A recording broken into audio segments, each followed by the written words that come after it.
Quand nous imaginons les fameux hommes des cavernes, des scènes de chasse épiques, de feux crépitants et de peintures rupestres mystérieuses surgissent souvent à l'esprit. Mais cette image correspond-elle vraiment au quotidien de nos ancêtres paléolithiques? Loin de vivre dans un danger constant ou dans l'oisiveté, ces êtres humains suivaient des routines complexes, adaptées à leur environnement, au climat et aux besoins de leur groupe. Dans cette vidéo, nous explorerons ce à quoi ressemblait une journée typique pour des hominidés tels qu'Homo sapiens archaïques, les Néandertaliens et même d'autres parents proches. Nous découvrirons qu'entre cueillette, fabrication d'outils, soins aux enfants et renforcement des liens sociaux, la vie préhistorique était bien plus riche et organisée qu'on ne le croit souvent. Préparez-vous à repenser ce que signifie « travailler » à une époque où la notion des horloges N n'existait même pas. Aube avec intention, organisation et planification matinale. Dès les premiers rayons du soleil, les activités de la journée commençaient déjà. Loin du chaos, les groupes paléolithiques suivaient une logique collective bien établie. À leur réveil, les adultes vérifiaient leur état du feu, souvent entretenu pendant plusieurs jours, et réchauffaient les restes de nourriture ou préparaient des infusions à base de plantes locales. Les enfants étaient surveillés par les membres âgés du groupe, tandis que les chasseurs évaluaient les conditions météorologiques et le comportement des animaux alentours. Ce moment était crucial pour décider est-ce qu'il valait la peine de partir à la chasse à de grosses proies ou est-ce il était plus prudent de se concentrer sur la cueillette de racines de fruits sauvages et d'insectes nutritifs. La répartition des tâches n'était pas rigide selon le genre, contrairement à ce qu'on pensait autrefois. Des preuves archéologiques montrent que les femmes participaient aussi à des chasses plus modestes et à des stratégies d'embuscade. De plus, la connaissance du territoire, points d'eau, affleurements de silex, couloirs migratoires, était transmise oralement avec une grande précision. Ainsi, l'aube n'était pas seulement le début de la journée, mais un moment d'alignement collectif, où chacun contribuait à la survie du groupe selon ses compétences et son expérience. Chasse, cueillette et l'art d'une subsistance durable. Durant les heures centrales de la journée, une grande partie de l'énergie était consacrée à l'obtention de ressources.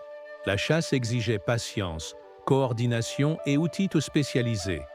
Lances à pointe de pierre, pièges ingénieux, voire utilisation de fumée pour canaliser les animaux. Pourtant, la majorité des calories provenaient de la cueillette. Tubercules, noix, feuilles comestibles, œufs d'oiseaux et même larves. Cette stratégie diversifiée réduisait les risques et assurait une stabilité alimentaire. Les groupes paléolithiques possédaient une compréhension approfondie des cycles naturels. Ils savaient quand certaines plantes fructifiaient ou quand les troupeaux traversaient une vallée précise. Ce n'était pas de l'instinct, mais un savoir accumulé et transmis de génération en génération. De plus, ils évitaient la surexploitation. Ils ne prélevaient que le nécessaire et respectaient les périodes de régénération. Cet équilibre écologique, souvent ignoré dans les récits modernes, montre que les humains préhistoriques n'étaient pas de simples survivants, mais des gestionnaires attentifs de leur environnement. Chaque expédition était une combinaison d'observation, de mémoire collective et d'adaptation immédiate, des compétences qui ont soutenu notre espèce pendant des dizaines de milliers d'années. Les métiers du jour, fabrication d'outils et entretien du campement. Pendant que certains partaient chasser ou cueillir, d'autres restaient au campement pour s'occuper de tâches essentielles. La confection d'outils était une activité constante, taille du silex, polissage d'os, sculpture du bois ou couture de peau avec des aiguilles en ivoire. Chaque objet avait une fonction précise, racloir pour nettoyer les peaux, perçoir pour percer des coquillages, couteau d'obsidienne pour découper la viande, avec une précision chirurgicale. Ces activités exigeaient à la fois dextérité manuelle et savoir-faire technique raffiné, transmis par imitation et pratique dès l'enfance. En outre, le lieu d'habitat nécessitait un entretien régulier. Les cendres étaient évacuées, les nattes de feuilles renouvelées et les restes alimentaires enterrés ou brûlés pour éviter d'attirer les prédateurs. Même l'organisation spatiale du campement révélait une intentionnalité claire. Zones distinctes pour dormir, cuisiner, fabriquer et même accomplir des rituels. Loin d'être improvisées, ces routines témoignent d'une logistique sophistiquée, fondée sur la coopération et une forme de spécialisation fonctionnelle, même dans des sociétés sans écriture ni hiérarchie formelle. Interaction sociale, liens, apprentissage et transmission culturelle. La journée paléolithique ne tournait pas uniquement autour de la survie physique, mais aussi autour du maintien des liens sociaux. Conversations, gestes, chants et récits occupaient une bonne partie du temps, surtout en fin d'après-midi, lorsque la chaleur diminuait. Les enfants apprenaient en observant et en imitant.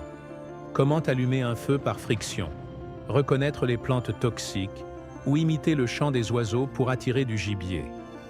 Les aînés partagèrent des histoires codifiant des savoirs géographiques, moraux ou spirituels. Ces récits n'étaient pas seulement du divertissement. Ils constituaient le système éducatif de l'époque. Des rituels simples, comme se peindre le corps avec de l'ocre ou enterrer les morts avec des offrandes, renforçaient l'identité du groupe et assuraient une continuité symbolique. L'empathie, le sens de la justice et la capacité à résoudre les conflits étaient des qualités aussi valorisées que la force physique. Des études génétiques et archéologiques montrent que les petits groupes, composés de 20 à 50 individus, entretenaient des réseaux d'échange avec d'autres bandes, troquant matières premières, partenaires et idées. Ainsi, ce que nous appellerions aujourd'hui temps libre était en réalité un espace vital pour la cohésion sociale et l'innovation culturelle. Crépuscule et rituels nocturnes. Repos, réflexion et connexion à l'invisible. À l'approche du soir, le rythme ralentissait. Le feu était ravivé et le groupe se réunissait pour partager le repas principal. Ce moment favorisait le repos, mais aussi la contemplation. De nombreux sites archéologiques livrent des traces d'activités symboliques au crépuscule. Peintures pariétales, sculptures en ivoire, flûtes en os. Ces objets suggèrent que les humains paléolithiques entretenaient une relation complexe avec le monde invisible. Esprit, ancêtre, force naturelle. Dormir n'était pas un acte solitaire. Les corps se blottissaient les uns contre les autres, dans des abris naturels ou des cabanes de branchages et de peaux, assurant chaleur et protection. Quelqu'un restait toujours en veille, attentif aux bruits nocturnes. Le sommeil était fragmenté en courtes périodes, adapté à un environnement réellement risqué. Pourtant, il y avait une certaine beauté dans ce cycle. Le ciel étoilé, le murmure du vent, l'odeur de la fumée, autant d'éléments qui, peut-être, inspirèrent les premiers mythes de l'humanité. La fin de la journée était donc un moment d'intégration entre le physique, l'émotionnel et le spirituel. Loin de l'image simpliste de brutes primitives, les hommes des cavernes vivaient des journées remplies de sens, de coopération et d'intelligence pratique. Chaque heure était façonnée par la nécessité, certes, mais aussi par la créativité, le soin mutuel et une connexion profonde au monde naturel. Leur routine révèle ce qu'ils maîtrisaient déjà, sans technologie moderne, des arts essentiels. Planifier, créer, enseigner, soigner et rêver. Comprendre ce quotidien est pas seulement un exercice historique, est une invitation à redécouvrir des valeurs oubliées dans notre agitation contemporaine. Présence, résilience et interdépendance. Si cette vidéo a éveillé votre curiosité sur la vie préhistorique, n'oubliez pas de liker, de vous abonner et d'activer la cloche pour ne manquer aucun de nos contenus sur l'évolution humaine, les outils paléolithiques et les secrets oubliés de notre ancestralité. À très bientôt.